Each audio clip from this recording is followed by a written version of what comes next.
आदाब, आप देख रहे हैं आवाज़ द वॉइस और मैं हूं नज़ीर गनाई। और इलेक्शन एक्सप्रेस का ये इस वक्त टीम जो है वो मरकूट एरिया में है। मरकूट एरिया गुरेज कॉन्स्टिट्यूंसी में है और हमारे साथ जुड़े हैं निसार अहमद लोन। निसार अहमद लोन साहब, बहुत बहुत शुक्रिया। आप आज़ाद पार्टी के साथ है, डेमोक्रेटिक आज़ाद पार्टी के साथ, और इस वक्त जो ये कॉन्स्टिट्यूंसी है, गुरेज कॉन्स्टिट्यूंसी, यहाँ पे बहुत सारे मसले मसाइल भी है। आप क्या लेके लोगों के पास जा रहे हैं? जी नज़ीर साहब, शुक्रिया आप लोग का जो आप लोगों ने यहाँ तक आने की ज़हमत की है। मेरा जो मेन फोकस होगा वो गुरेज़ के अनएम्प्लॉयमेंट पे होगा कि गुरेज़ में इस वक्त बहुत बेरोज़गारी है। बच्चे पीजी करके इस वक्त बीकन में जाके रोड पे वो गरद खा रहे हैं। और बदकिस्मती का आलम ये भी है कि पीजी लड़कों को भी अब जॉब नहीं मिल रहा है बीकन में या आर्मी के पोर्टर्स में। और मेरा दूसरा जो मेन इशू है वो हेल्थ सेक्टर है। गुरेज़ का हेल्थ सेक्टर बिल्कुल पुअर है। आपने शायद सुना होगा, लास्ट ईयर हमारी एक बेटी ने वहाँ जाके राजधानी टॉप में जन्म दिया और बच्चा हमारा वहाँ पैदा हुआ।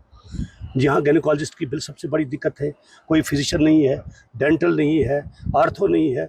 अब यहाँ से देखिए, एंडोस्कोपी करने के लिए या अल्ट्रासाउंड करने के लिए हमें बांडीपुरा जाना पड़ता है। जो 200-400 रुपये का खर्चा होगा वो 2000 रुपये तक खर्चा में आता है। और मेरा और फोकस होगा जो हमारा इस वक्त यहाँ पर एजुकेशन का सेक्टर है। अच्छा है, तालीम अच्छी थी गुरेज में, लेकिन बदकिस्मती से स्कूल खाली पड़े हुए हैं। जहाँ पे टीचर्स की जो पोस्ट है या लेक्चरर्स की पोस्ट है, हायर सेकेंडरीज बिल्कुल खाली पड़ी हुई है। बदकिस्मती मैं अभी तिलेल से आ रहा हूँ, जहाँ एक बच्चा मुझे मिला, ऐसे 2-4 बच्चे।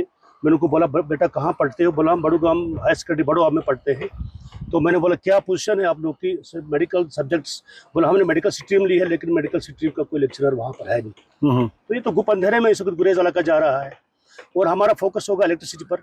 हमने बार बार इनको गुजारिश की कि हमें यहाँ जो माइक्रो हाइडल प्रोजेक्ट बन रहा है, कम से कम 5 मेगावाट गुरेज तिलेल के लिए दीजिए बगतौर को, ताकि यहाँ का जो मेन इश्यूज हमें है, विंटर यहाँ का बहुत क्रूशल होता है। फायर वुड अब इसको अवेलेबल नहीं होता है, जंगल भी बंद हो गए, वो भी खत्म हो गए। कम से कम हीटिंग सिस्टम इसी हाइड्रोलिक बिजली से यहाँ पैदा हो जाता है। ये हमारे मेन इश्यूज है जिस पर हम काम कर रहे हैं। आपके पास बहुत बड़ा एक मेगा प्रोजेक्ट है यहाँ पे, किशनगंगा हाइड्रो पावर प्रोजेक्ट, और उसमें ये शिकायतें भी है कि यहाँ पे लोगों को बिजली फराहम नहीं हुई, और यहाँ पे उस प्रोजेक्ट की वजह से नुकसान हुआ बजाय कि उसमें फ़ायदा उठा सकते थे। तो आपका क्या मानना है? जी, आपने बजा फरमाया। बदकिस्मती का आलम यह है कि 330 मेगावाट का प्रोजेक्ट है, अच्छा खासा प्रोजेक्ट है, लेकिन गुरेज में ना तो उसकी तरफ से कोई एम्प्लॉयमेंट मिली, ना कुछ रोड्स का फ़ायदा हुआ। जो CSR इनके पास होता है कि 8% के 10% है इस प्रोजेक्ट कास्ट का, वो बिल्कुल यहाँ खर्च नहीं हुआ है। अगर वो खर्च करके हॉस्पिटल्स बनाकर स्टॉप वहाँ से वो दे देते, लोग की सहूलियत होती। या इन्होंने अगर रोड जैसे पानी के लिए टनल 18 किलोमीटर बना दी, अगर उसी के साइड अल्टरनेट एक छोटी सी टनल होती जिससे लोग आराम से बांडीपुरा, ताकि ऑल वेदर कनेक्टिविटी रहती बांडीपुरा के साथ। जो गुरेज का मेन बैकवर्डनेस या इस पीछे पसमानगी का जो सबब है वो हमारी कनेक्टिविटी का है, क्योंकि गुरेज 6 महीने कटा रहता है वादी के दीगर हिस्सों से। तो अभी जो देखिए आप, ये प्रोजेक्ट जो बना, इससे हमारी इकोलॉजिकल इम्बेलेंस बहुत हुई है। बहुत से जंगल काटे गए, तब गवर्नमेंट की तरफ से पता नहीं NOC कहा दिया। इकोलॉजिकल इम्बेलेंस की वजह से अब देखिए गुरेज इस साल मुझे लगता है श्रीनगर से ज्यादा हार्ड बन चुका था। यहाँ भी इस साल 34, 40, 36 डिग्री तक टेम्परेचर टच गया करके गया। वो तो सब इसी की वजह से कि हमारे जंगलात कटे गए।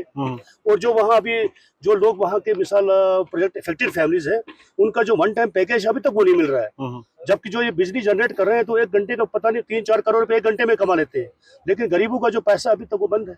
अफसोस का मुकाम है। हमने बार बार गवर्नमेंट से गुजारिश की, LG गवर्नमेंट से गुजारिश की, कम से कम इनका जो मुराद है वन टाइम पैकेज दे दीजिए, क्योंकि अब उनके पास कुछ रहा नहीं।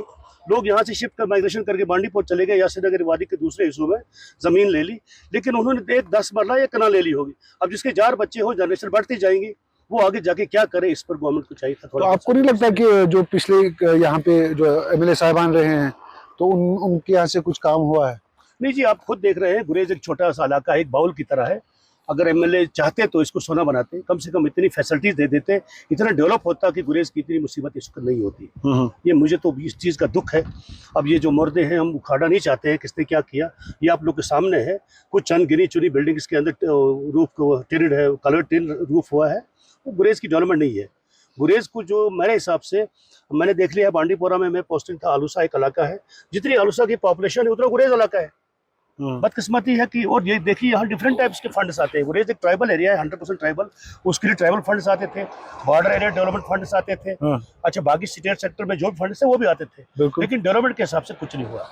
तो आपको आपके अपोनेंट से भी कहते हैं कि जो आपकी पार्टी है वो कहीं ना कहीं बीजेपी के नजरिए से मिलती थी या उनको साथ देती थी, तो आप इसको कैसे रिएक्ट करेंगे? नहीं नज़ीर साहब, ऐसी कोई बात नहीं है। अगर आज़ाद साहब को ऐसा करना होता तो उसने पहले ही बीजेपी से अलायंस किया होता। हाँ, क्योंकि बीजेपी कहती है, लोग कहते हैं ये बीजेपी है, ये है, वो है, ABC टीम।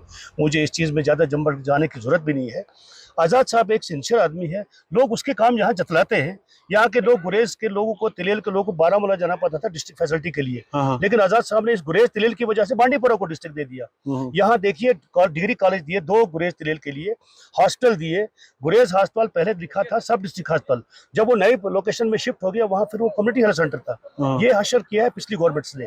आज़ाद साहब बिल्कुल एक साफ और दयानतदार आदमी है, जिसके साथ हमें फख्र है काम करने का। तो आपको क्या लगता है कि 10 साल के बाद इलेक्शंस हो रहे हैं, तो क्यों लगता है कि आपको ये इलेक्शंस अहम है, खास तौर से पोस्ट 2019 जो हालात हुए, कॉन्स्टिट्यूशनल चेंज हुई, तो उस हिसाब से क्यों ये अहम है?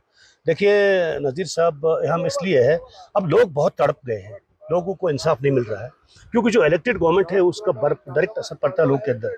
अब यहाँ से लोग ब्यूरोक्रेसी में जा नहीं सकते हैं, क्योंकि गुरेज का कौन सा प्रिंसिपल सेक्रेटरी या सेक्रेटरी जाता है। अगर एक MLA चुना हुआ होगा, वो यहाँ ही आके लोग के हालात सुन लेगा। यहाँ उसको पता होनी चाहिए कि मुझे क्या क्या इलाके में परेशानी है, वो खुद जाके इनको हल करा सकता है अपने लेवल पे। उसलिए लोग का इंटरेस्ट है। और गुरेज में तो इस साल सबसे ज़्यादा इंटरेस्ट है। आप देख लीजिए इस साल का आपने पॉलिटिकल सिनेरियो थ्रू और J&K देख लिया। हमारा जो नॉर्थ कश्मीर था, बिल्कुल पुअर वोटिंग हुआ करती थी, इस साल तो वहाँ मास वोटिंग हुई। ये तो एक रिकॉर्ड रखा है। आप कंटेस्टिंग कैंडिडेट है यहाँ पे, और गुरेज का अपना एक अंडरस्टैंडिंग होगा आपको। हमने जब लोगों से बात की तो बहुत सारे इश्यूज जो है सामने आए।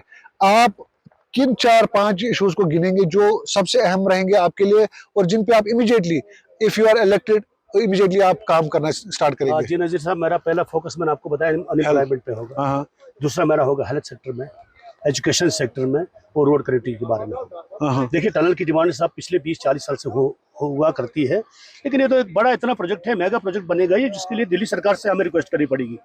उसके लिए तो लोकसभा मेंबर ही वहाँ लड़ सकते हैं, क्योंकि स्टेट गवर्नमेंट के पास फंड नहीं होगा कि गुरेज के लिए टनल बना सके। बिल्कुल। क्योंकि देखिए, टनल में तो करोड़ों अरबों रुपए खर्च होंगे, स्टेट के पास तो पैसा नहीं। अब देखिए, गवर्नमेंट की ट्रेजरीज में अभी तक लोगों के GP फंड पड़े हुए, मुलाजिमों के पेंशन केसेस 1-1, 2-2 साल से पेंडिंग है। हमारा ये मेन जो इश्यूज होंगे, जो मैंने आपको बता दिया, एजुकेशन है, हेल्थ सेक्टर होगा, और बेरोजगारी जो है उसको मानो कुछ जनरेट करने के लिए हमारे इसके बारे में हम कुछ सोचेंगे। और मेन मेरा इश्यू होगा गुरेज डेवलपमेंट अथॉरिटी बनाने के लिए, हम उस पर पूरा लड़ेंगे। कल्चर एक बहुत बड़ा इम्पोर्टेंट मुद्दा है जी। खास तौर से गुरेज, जो एक साइड से आप कुछ ही किलोमीटर्स दूरी पे आपका पाकिस्तान है, गिलगित बल्तिस्तान है यहाँ पे, और कल्चरल इम्पोर्टेंस बहुत है। तो कल्चर के रिलेटेड आप क्या यहाँ पे आप इसको कैसे समझते हैं? उसी के लिए मैं आपको बताना चाहता हूँ कि मैंने इससे पहले बात दोहराई कि हम गुरेज डेवलपमेंट अथॉरिटी एक बना देंगे, ताकि जो गुरेज का एक्चुअल हेरिटेज था, जो हमारे लॉग हट्स हुआ करते थे, वो उनको प्रिजर्व कर दे। अब आप देख लीजिए, कंक्रीट पे बन रहा है सोरा।